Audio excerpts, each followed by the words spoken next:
Welcome into Northside Territory, Foul Territory Network's Cubs podcast. I'm Sahadev Sharma with my partner Patrick Mooney. We're your Cubs beat writers over at The Athletic. Patrick, the winter meetings have wrapped up. What was that? 4 nights of little sleep, but a lot of rumors. It was. I don't know if you could say there was a lot of movement as far as the Cubs went. There weren't. Like nothing went official during those days there. But to suggest the tenor hasn't changed would be a mistake, I think, right? Like No doubt. Very different feeling from a week ago about things around the Cubs. Juan Soto has signed, and as expected, at least the talk has heated up. And right now, it feels like we're in wait mode, right? Like Kyle Tucker, they're not just rumors. There's real stuff going on. Teams are talking. The Cubs are not just one or two people talking about it. It sounds like the leader for Kyle Tucker. If Kyle Tucker is getting traded, a lot of people have already said it's the Cubs. The Yankees are in on it. Our colleague Ken Rosenthal wrote about how the Yankees should step up their price. Will they? Would the Astros want to trade Kyle Tucker to a team that is often their competition to get into the World Series? Mm-hmm. I think that's a valid point to bring up. But I do wonder, is this getting to a point where Cubs fans have their hopes so high that if it doesn't happen, there's going to be, DEFCON, what is it? Is it higher? DEFCON 5 is the worst thing? DEFCON 5 Twitter meltdowns? I think you allude to this before we started recording, like DEFCON Jake Peavy, right? I loved your, the history lesson here of where is Kyle Tucker going to be? What are some of those other names when you think back on like Cubs pursuits, the perfect guy, and just didn't happen? Right. I think of Jake Peavy and I think of Brian Roberts. Like those guys were supposed to. Rafael Furcal is another name that pops up in my mind. We didn't have Twitter back then. There was no Twitter back in those days. So I remember following it on message boards of all things, searching for rumors, waiting for the next radio update or notes column in the Tribune or whatever it may be to try and get any semblance of an idea of what's going on. Now it's minute to minute, right? Like people are dissecting every tweet that comes out, parsing every word. What does it mean? Oftentimes, I would say that not a lot of thought is going through the tweeters, the people sending out the tweet. Like maybe when they write a story, there's more nuance to it. But I'd be careful parsing every word of a tweet, Cubs fans. All that said, yes. If this doesn't happen for the Cubs, I think we've gotten to that point where it's they won't be able to accept it. They won't. This will not go well. The expectation for Cubs fans has already become that Kyle Tucker will be on this team come opening day. So I don't love that for Cubs fans because it's like these things are like someone texted me.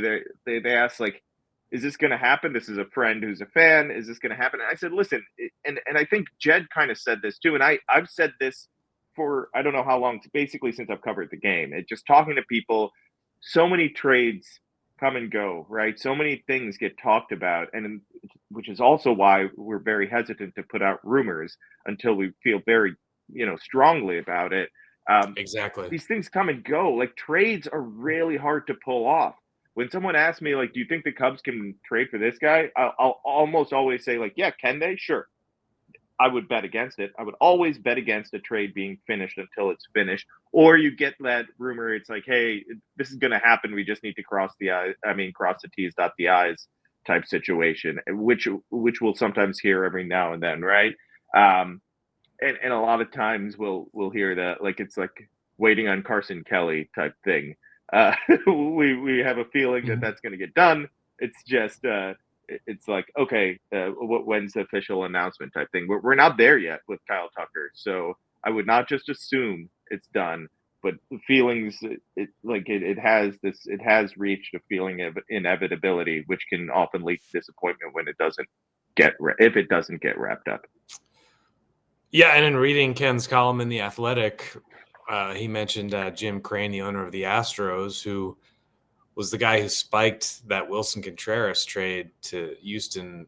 Ultimately, I don't think he did it unilaterally, but the Astros are a little bit of a different organization. The Cubs are a pretty deliberate, cautious organization. So, yeah, look, I feel like we've covered a lot of this ground here. I mean, we're going to have to think of like those next sorts of stories if it does go down. Yeah. And I feel like we've kind of touched on many of those subjects, but no doubt, like if you go on to social media, it feels like, Marquis should be at the airport when he gets off the plane. And then like, are the Cubs just going to hand him a lifetime contract as soon as he walks into the office building over there on Waveland? I don't think it's going to be like that. From what we had heard, it's not going to be if it does happen, it's not going to be some sort of like short window to, talk about extension. And so,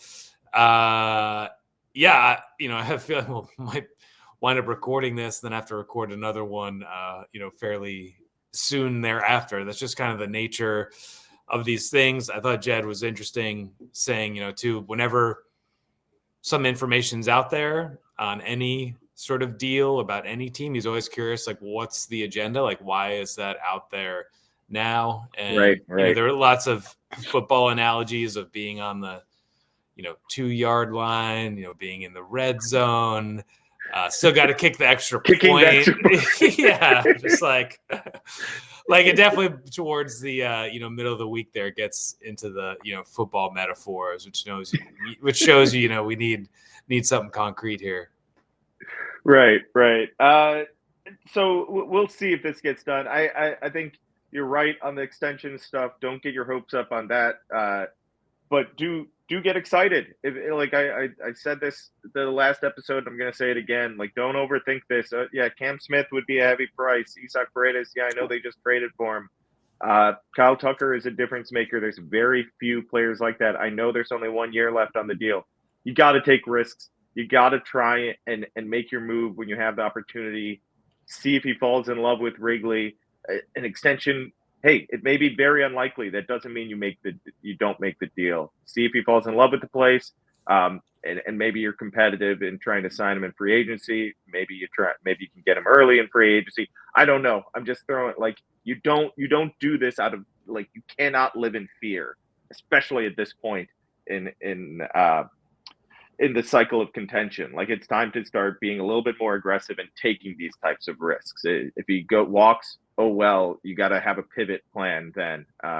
You get a draft pick, a nice draft pick, and clearly the Cubs have built up some value with these recent picks. If Cam Smith is a guy who's being or is being talked about here, that's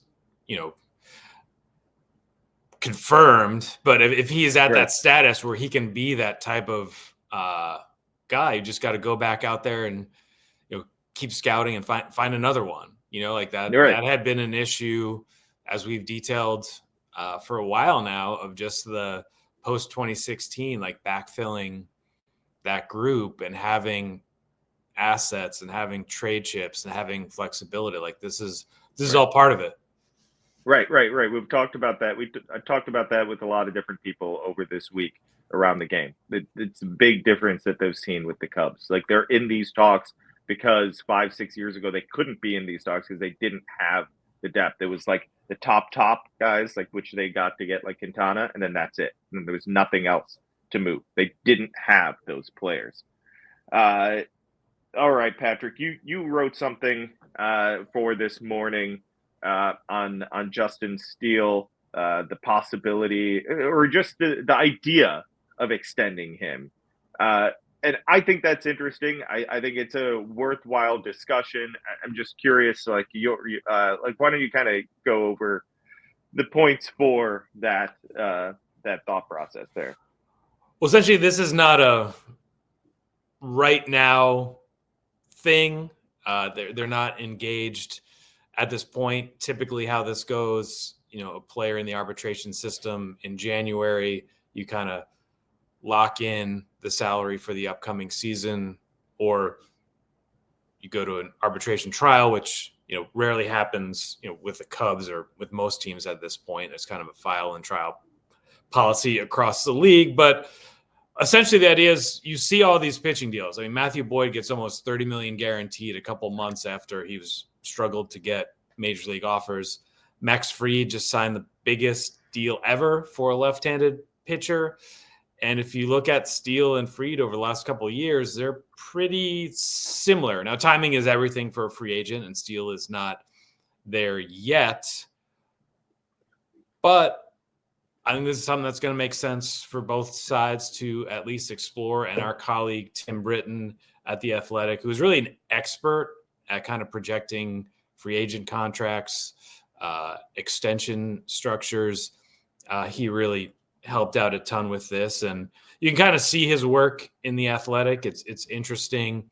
He uses other relevant comps for pitchers. And it's kind of the idea of buying out the arbitration years, what he's expected to make, and then, tacking on a couple free agent years. And so where Tim kind of wound up at was a 5-year deal for about $74 million. Potentially adding one more year would make it a 6-year deal for $96 million.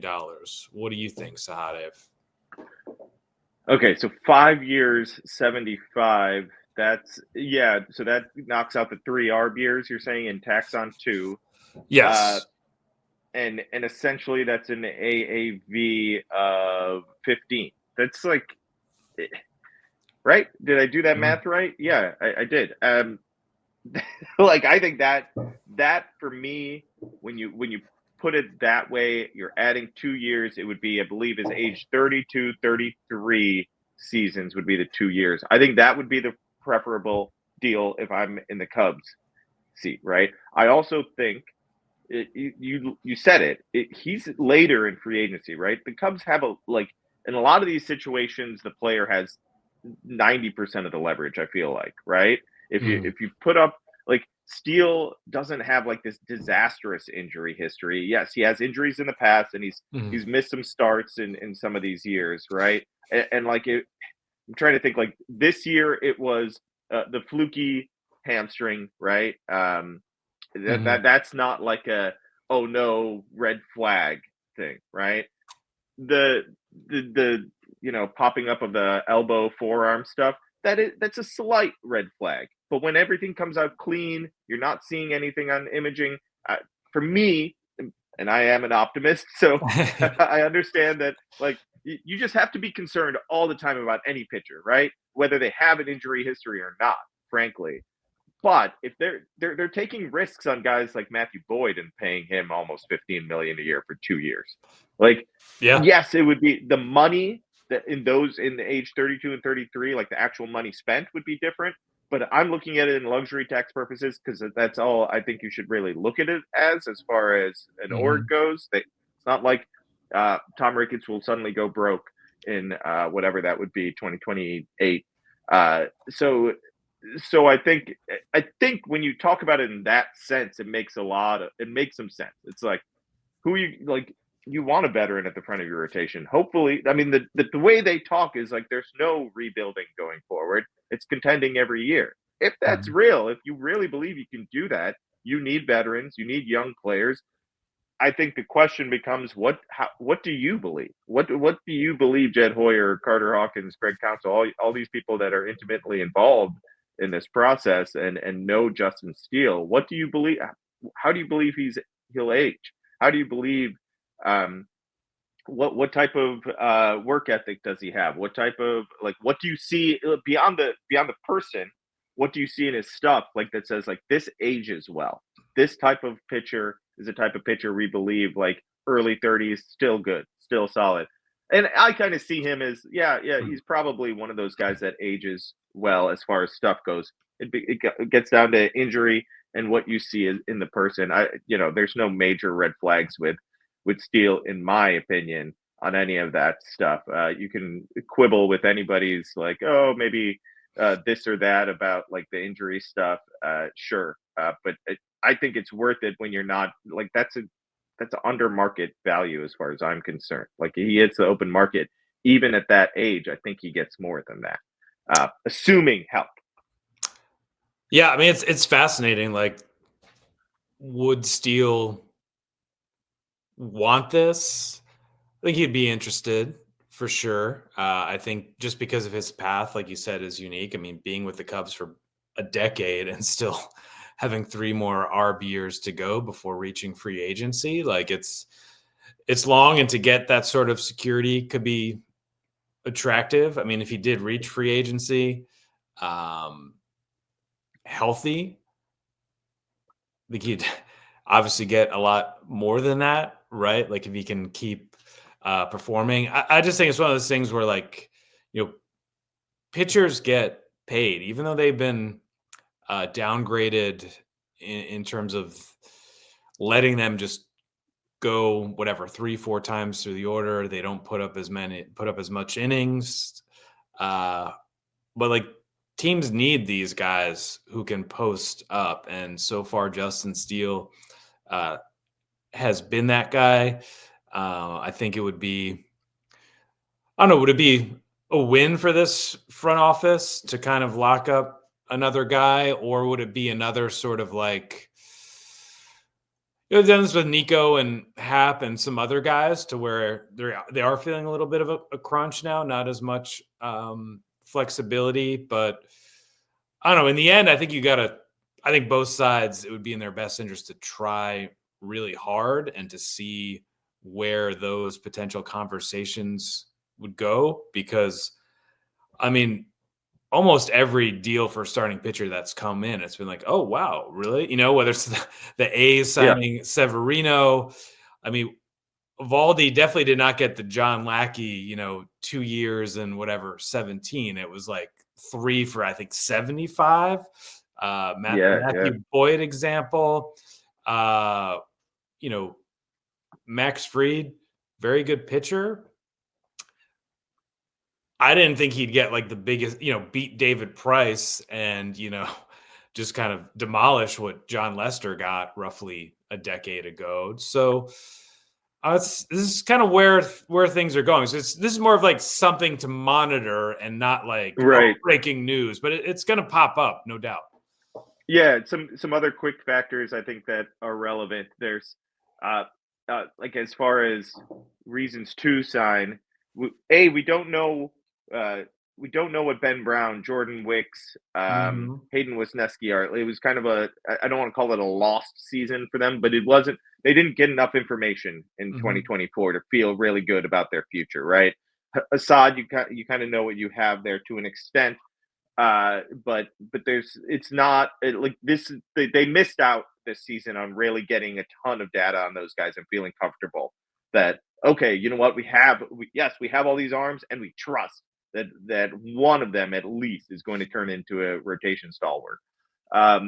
It also, we don't know, like come March, how many of those names I just mentioned will be on the team. There are so many trade rumors involving this team. Like, does suddenly the urgency to, like, you know what, we got to lock them up. We don't have the pitching depth, the young pitching depth that we thought. Let's get a veteran to lock this up. Some of the pitchers have been traded, whatever, right? And then the third thing, which we don't need to get into too far because I think we're going to be talking about it a lot in a couple of years, is something I talked to people about like all week. It came up in every other conversation. Is there's a potential work stoppage again coming after the 26th season. That's a real thing that I think all sides probably consider. I don't know how that impacts talks like this, right? But that's a reality.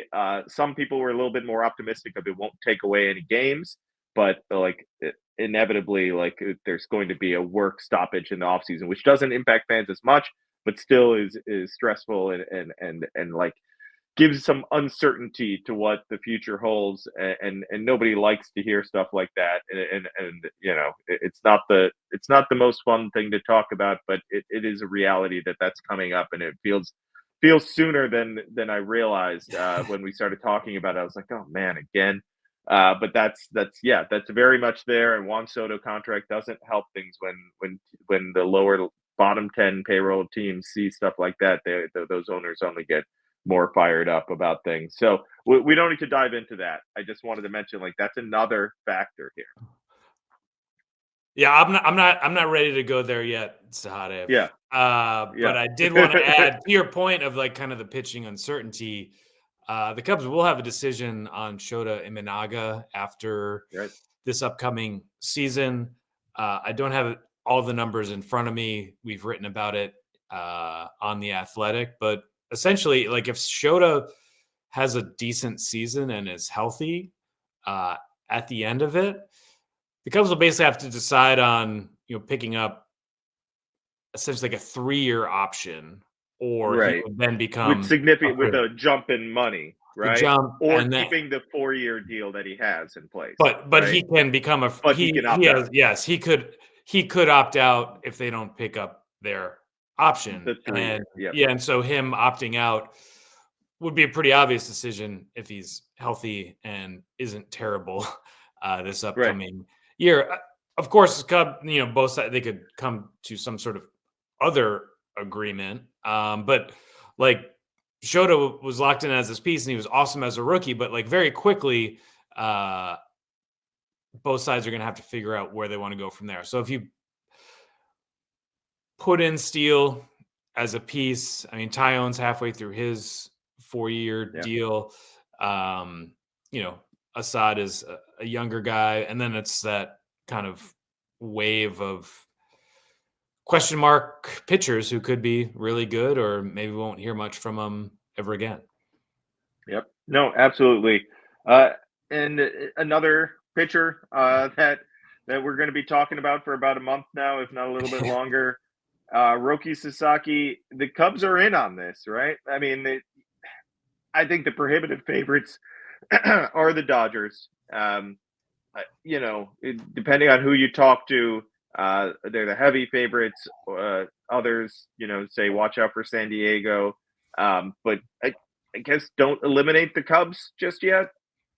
That's such a good way to put it. That my understanding is the Cubs will be presented as a viable destination and a serious team to consider. I mean, I don't know how much that moves the needle ultimately, but it was fascinating being in Dallas and talking to different officials, as well as our talented coworkers at The Athletic who hear things as well, and just kind of comparing notes on this guy. Like, is this all an elaborate cover story before he signs with the Dodgers, or are these very telling hints about what the player ultimately may want, which may not be all of Dodger Stadium, which is a lot. Right. So, like, is San Diego and kind of riding shotgun with Darvish a more appealing option? I think Joel Wolf, the agent, used the phrase open-ended, and that is kind of my understanding as well. Like, if he's planning to take a Christmas break back home in Japan, they don't want to overload him with Zooms. They're going to want to space some things out. I know everyone wants to be like, these are the 5 teams, and they are usually the same 5 teams over and over again for elite Japanese players. But teams could enter the picture, as much as Sasaki's representatives know him. Like, there's still a lot for him to figure out too. Like, he's younger. He is more of a developmental pitcher than Yamamoto was. And each player is different. I am guilty of this myself, of kind of lumping all Japanese players as like the same sort of entity, but he obviously has his own backstory here and has a lot to learn. Still think he winds up on the West Coast ultimately. That would probably be a good bet. Sure. But both New York teams, figure to be factors in here, are going to want to kind of tell their stories. But, the Cubs are firmly in that group of teams that elite Japanese players have to consider. And there's a very small group of agencies that kind of represent these players. And Wasserman in particular has a good working relationship with the Cubs. And right. I think that stuff does go a long way in this process. It may not get you the player, but it gets you kind of in the room or on the Zoom in the conversation with these guys. Right. Yeah. And I think the Cubs seem pretty good at this part, the pitching, the player part, like I feel like that's a strength of theirs. Obviously they were able to lure Shota, Seiya. They I know Seiya still brings up the weather stuff. Yeah. You lied to me. So cold here, in a joking manner. But it's I think that's funny. They somehow finished second in the Shohei race when he first came and ended up going to the Angels. Supposedly they were second, right? And that was something where they had that was even a surprise that they were that far up in the contenders. So they have a good they've done a really good job establishing themselves as a destination for Japanese players. It's something that was a focus of Jed Hoyer's. He's really emphasized that.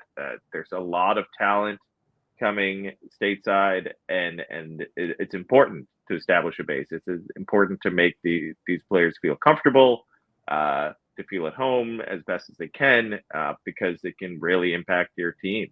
And this is a global sport now, and you want to be able to get talent from wherever you can. And it was a smart move to establish that as early as they could, right? They didn't have the built-in advantage of being on the West Coast, and to be able to do that in Chicago when you don't have a coast, I think is important. I think that they've, Lake Michigan. They got a lake, yeah. So we'll see where that goes. I think it's important to note that this isn't going to happen. Like the official signing, he's not signing until after January 15th. 15th? Yes, 15th is the date, which means everybody's in on it. Like everybody's IFA money resets on that date. Now, there is the little weird wrinkcle of a lot of that money's been promised. So we'll see. But my assumption is, these things have a way of working themselves out. So if you end up winning the Roki Sasaki sweepstakes, you don't say, I already promised it to this 15-year-old in the Dominican Republic. That's a whole other disastrous issue there. But so we'll see where this goes. I think Roki's a fascinating arm.